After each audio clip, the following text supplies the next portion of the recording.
Hello friends, हमारे YouTube channel magic of GS में आपका स्वागत है। आज हम बात करेंगे एनसीईआरटी जियोग्राफी चैप्टर नंबर 4। इसका नाम है वायु। क्या नाम है? वायु। मित्रों, आप हमारे चैनल में नए हैं तो लाइक करें, शेयर करें और सब्सक्राइब करें और बेल आइकन दबाना ना भूलें ताकि हमारा वीडियो सबसे पहले आप तक पहुंच पाए। आज हम बात करते हैं वायु के बारे में। हमारी पृथ्वी चारों ओर से वायु की बनी चादर जैसी है। हमारी पृथ्वी चारों ओर से वायु की बनी चादर से घेरी हुई है, जिसे वायुमंडल कहते हैं। इसे हम क्या कहते हैं? वायुमंडल कहते हैं। पृथ्वी पर सभी जीव जीवित रहने के लिए वायुमंडल पर निर्भर है।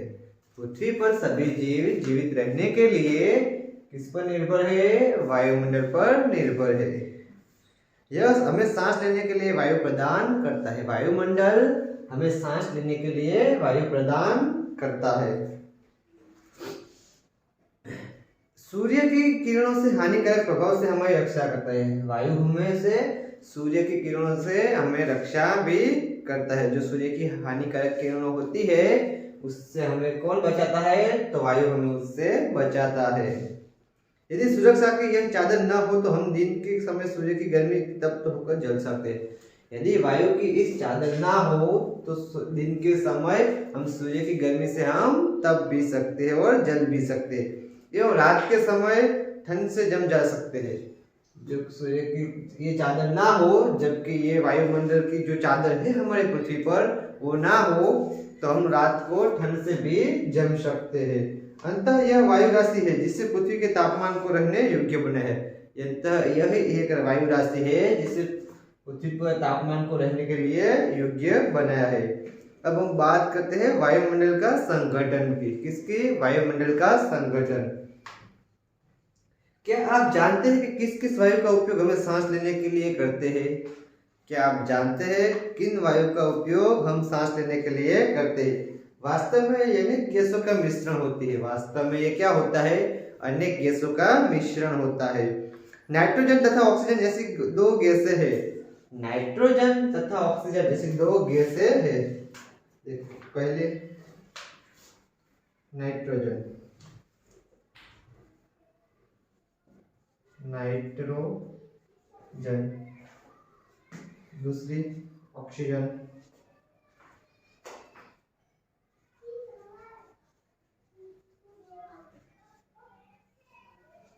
नाइट्रोजन एवं ऑक्सीजन ऐसी दो गैसें हैं जिससे वायुमंडल का बड़ा भाग बना है। नाइट्रोजन एवं ऑक्सीजन दो गैसें हैं जिससे वायुमंडल का बड़ा भाग बना है। Carbon dioxide, helium, argon, ozone एवं हाइड्रोजन कम मात्रा में पाई जाती है। Carbon dioxide, helium, ozone, argon एवं हाइड्रोजन कम मात्रा में पाई जाने वाली गैस है। देखिए,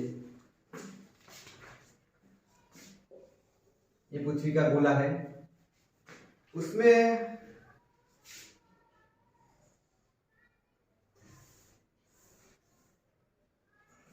मध्य बिंदु होता है और आधे से ज्यादा भाग में क्या होती है?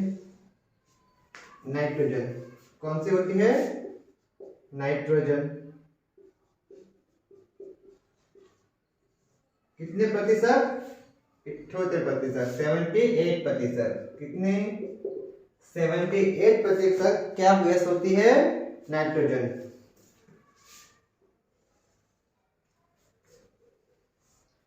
21% ऑक्सीजन।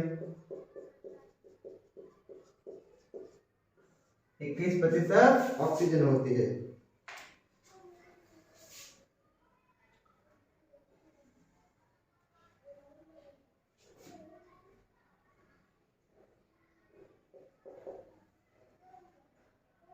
ऑर्गन कितना प्रतिशत होती है? 0.93% ऑर्गन होती है। आर्गन 0.93% ऑर्गन होती है।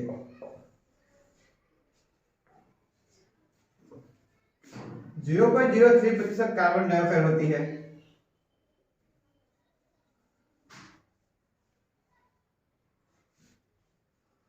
कार्बन डाइऑक्साइड जैसे कि CO2 0.03% CO2 होती है और 0.4% अन्य गैस होती है। 0.04% अन्य गैसें होती है। अन्य गैसें होती है।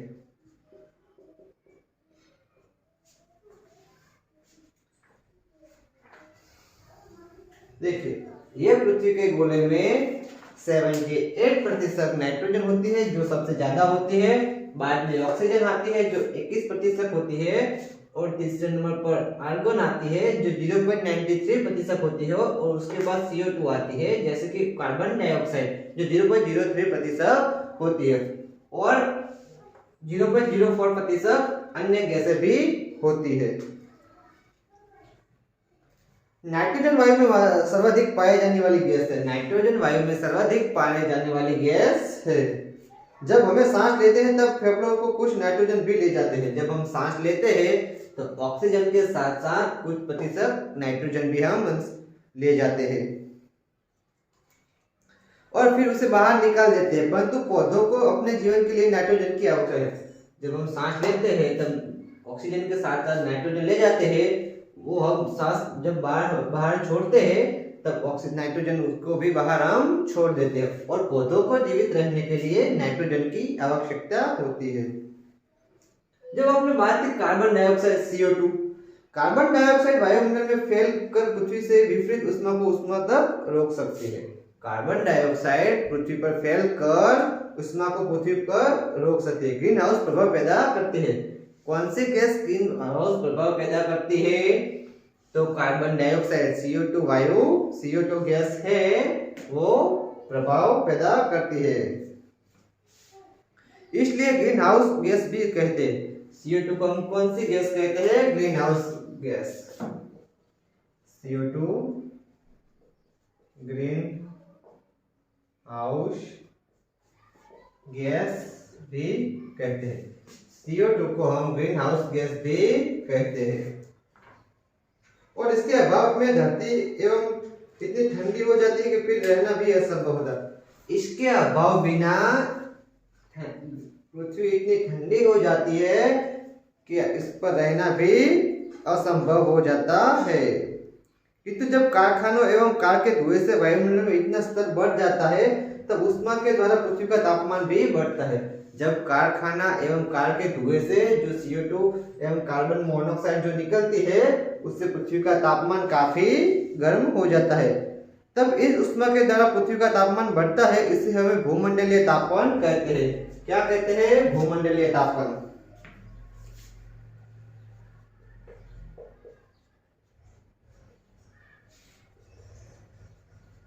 भूमंडलीय तापमान एवं ग्लोबल वार्मिंग। क्या कहते हैं? Global warming.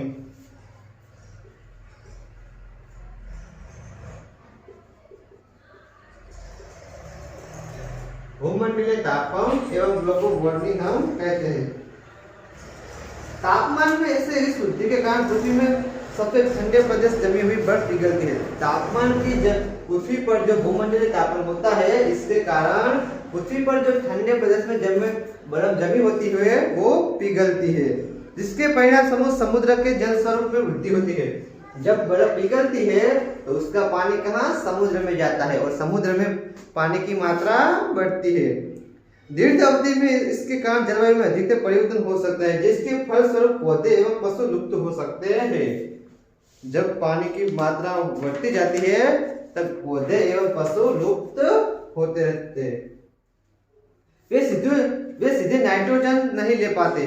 पौधे होते हैं वो सीधे नाइट्रोजन नहीं ले पाते। मुद्दा तथा कुछ पौधों की जड़ों में रहने वाले बीजाणु वायु से नाइट्रोजन लेकर इसका स्वरूप बदल देते हैं। क्या आपने सुना? जैसे कि पौधों की जड़ों में रहने वाले जीवाणु जो मुद्दा नाइट्रोजन लेकर उसका स्वरूप बदल देते हैं और बदल स्वरूप को पौधे प्राप्त करें, जिससे पौधे का उपयोग कर सकते हैं। जो बीजाणु एवं मुद्दा जो हवा में गैसों होती है नाइट्रोजन वो लेते हैं और जो पौधे के जड़ों में जो कीटाणु होते हैं बीजाणु वो उसे प्राप्त करते हैं, उसका स्वरूप बदलकर पौधों को प्रदान करते हैं। ऑक्सीजन वायु में प्रचुरता में मिलने वाली दूसरी गैस है। ऑक्सीजन वायु में प्रचुरता से मिलने वाली दूसरी गैस है। जब से पहले नंबर पर नाइट्रोजन है और दूसरे नंबर पर क्या है, ऑक्सीजन है। मनुष्य तथा पशु सांस लेने में वायु एवं ऑक्सीजन प्राप्त करता है। मनुष्य तथा पशु सांस लेने में वायु से ऑक्सीजन प्राप्त करता है। मनुष्य एवं पशु सांस लेने में वायु से क्या प्रदान करता है, तो ऑक्सीजन गैस प्रदान करता है। हरे पादप प्रकाश संश्लेषण द्वारा ऑक्सीजन उत्पन्न करे छे। हरे पादप होते हैं जो प्रकाश संश्लेषण द्वारा ऑक्सीजन उत्पन्न करते हैं। इस प्रकार वायु में ऑक्सीजन की मात्रा समान बनी रहती है। इस प्रकार में ऑक्सीजन की मात्रा वायु में बनी रहती है। यदि हम वृक्ष काटते हैं तो संतुलन बिगड़ जाता है। जो वायु में ऑक्सीजन होते हैं, जो हर पादप से होते हैं, जो छोड़ते हैं, उसी तरह जो ऑक्सीजन मिल रखती है पृथ्वी पर और हम वृक्ष काट देते हैं तो वृक्ष काटने से वजह से ऑक्सीजन की मात्रा कम हो जाती है और उस पृथ्वी पर संतुलन बिगड़ जाता है। कार्बन डाइऑक्साइड अन्य महत्वपूर्ण गैस है। जितना ऑक्सीजन हमारे लिए महत्वपूर्ण है, नाइट्रोजन हमारे लिए महत्वपूर्ण है, उतना ही CO2 जैसे कि कार्बन डाइऑक्साइड भी हमारे लिए महत्वपूर्ण है, गैस है। हरे पादप अपने भोजन के स्वरूप में कार्बन डाइऑक्साइड का उपयोग करते हैं।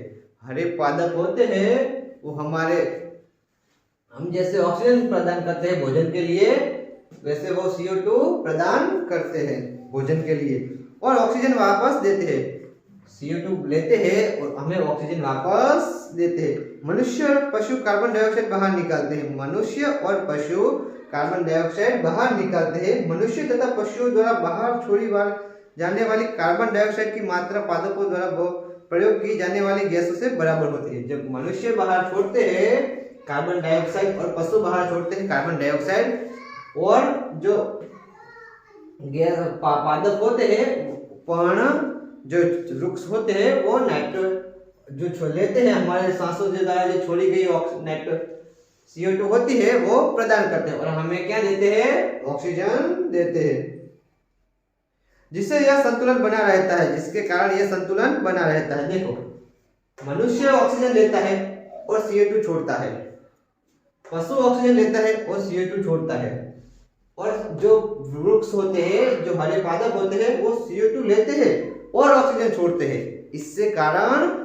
जो पृथ्वी पर संतुलन बना रहता है। वे वायुमंडल में प्रतिशत करोड़ों टन कार्बन डाइऑक्साइड की बढ़ोतरी करते हैं। जो खनिज तेल होते हैं, कोयला होते हैं, उसको जलाने से जो संतुलन बिगड़ता है, वो करोड़ों प्रति टन कार्बन डाइऑक्साइड को बढ़ोतरी करते हैं। परिणाम स्वरूप कार्बन डाइऑक्साइड का बढ़ा हुआ आयतन पृथ्वी पर मौसम तथा जलवायु को प्रभावित करता है। जब कार्बन डाइऑक्साइड का पृथ्वी पर ज्यादा प्रभाव होता है तब वो जलवायु एवं मौसम पर प्रभावित होता है। वायुमंडल की संरचना के बारे में हम बात करेंगे आज। वायुमंडल की संरचना।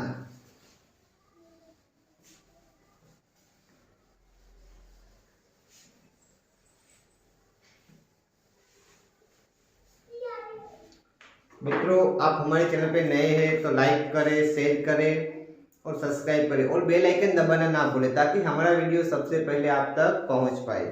अब हम बात करते हैं वायुमंडल की संरचना।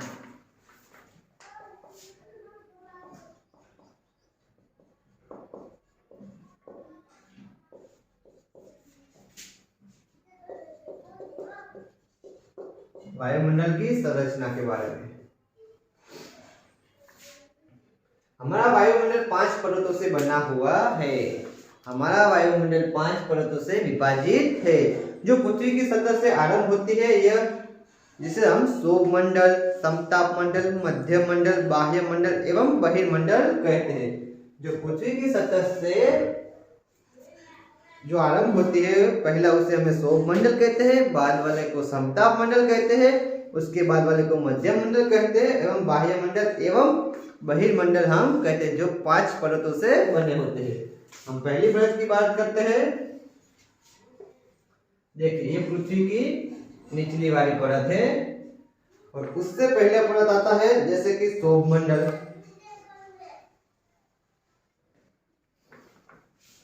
रुकिए, हम फिर से बताते हैं।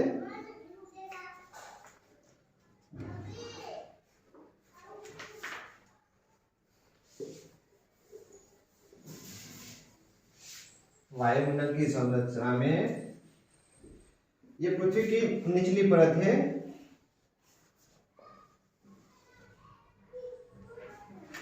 उसमें पहले आता है सौरमंडल।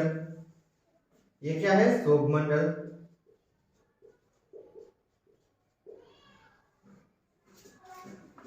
बाद में आता है समताप मंडल। क्या आता है? समताप मंडल।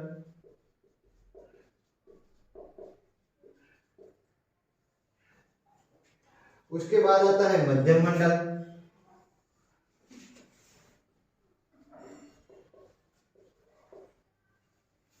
उसके बाद आता है मध्य सीमा। जैसे बाह्य वायुमंडल, मध्य सीमा को क्या कहते हैं? बाह्य वायुमंडल।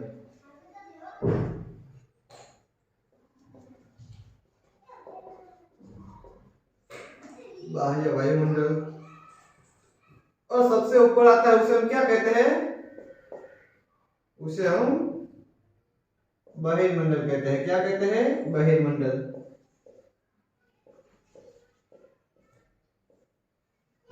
देखो, पहला ये सौरमंडल, दूसरा समताप मंडल, तीसरा मध्य मंडल, चौथा बाह्य मंडल और पांचवा बहिर्मंडल। पांचवा बहिर्मंडल होता है। अब हम बात करते हैं पहले सौरमंडल की। यह परत वायुमंडल की सबसे महत्वपूर्ण परत है।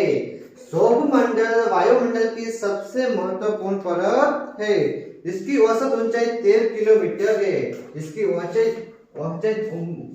13 किलोमीटर है। कितनी है?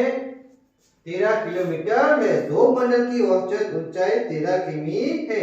हम इस मंडल पर मौजूद वायु में सांस लेते हैं। हम इसी मंडल में मौजूद वायु से सांस लेते हैं। मौसम की लगभग सभी घटनाएं वर्षा, कोहरा एवं ओला इस प्रकार पर अंदर होती है।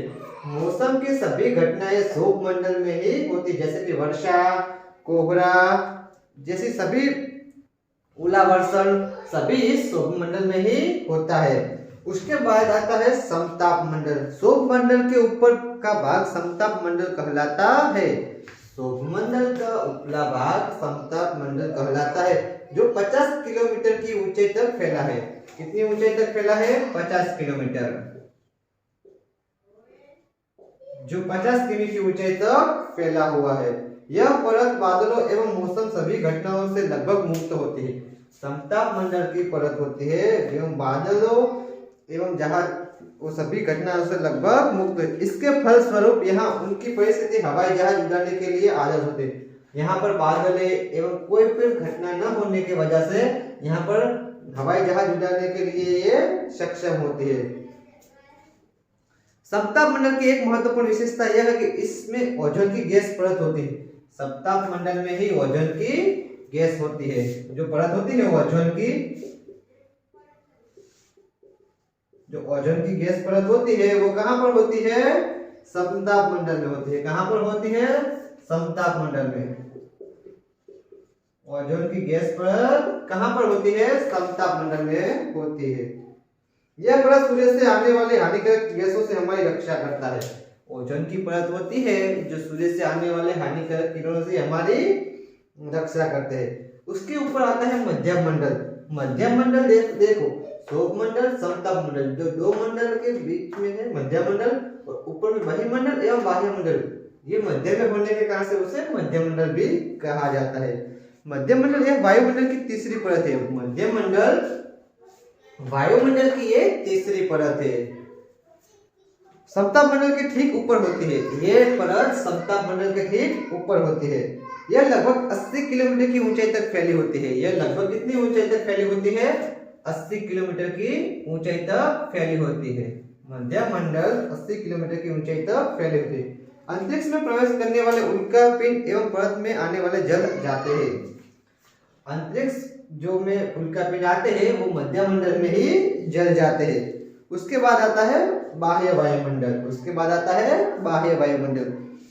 बाह्य वायुमंडल में बढ़ती ऊंचाई के साथ तापमान अत्यधिक तीव्रता से बढ़ता है। बाह्य वायुमंडल में बढ़ने के कारण जब ऊंचे जाते हैं हम, तब तापमान अधिक बढ़ जाता है। आयनमंडल इस परत का एक भाग है। बाह्य वायुमंडल का ही एक भाग है आयन मंडल। क्या भाग है? आयन मंडल।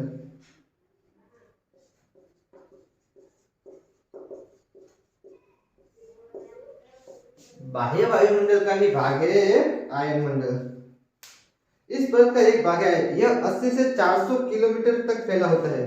यह 80 से 400 किलोमीटर की ऊंचाई तक फैला होता है। कितना तक है? 80 से 400 किमी की ऊंचाई तक फैला होता है। बाह्य वायुमंडल 80 से 400 की ऊंचाई तक फैला होता है। उसमें रेडियो संचार माध्यम होता है।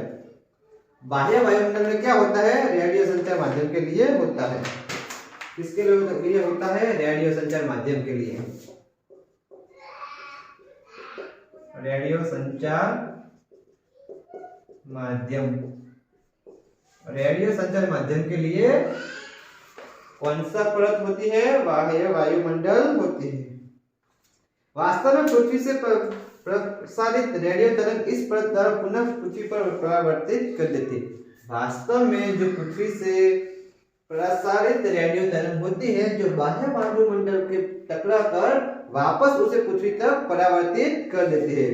अब हम बात करते हैं बहिर्मंडल की। वायुमंडल की सबसे ऊपरी परत को हम बहिर्मंडल नाम से जाने जाते हैं। वायुमंडल की परत को, सबसे ऊपरी परत को हम बहिर्मंडल के नाम से जाने जाते हैं। यह वायु की पतली परत होती है। बहिर्मंडल वायु की पतली परत होती है। हल्की गैसें जैसे हीलियम एवं हाइड्रोजन यही से अंतरिक्ष से तैरते हैं। हीलियम एवं हाइड्रोजन इस पतली परत से ही अंतरिक्ष में तैरती है। मित्रों, आप हमारे चैनल पर नए हैं तो लाइक करें, शेयर करें, सब्सक्राइब करें और बेल आइकन दबाना ना भूलें, ताकि हमारा वीडियो सबसे पहले आप तक पहुंच सके। Thank you.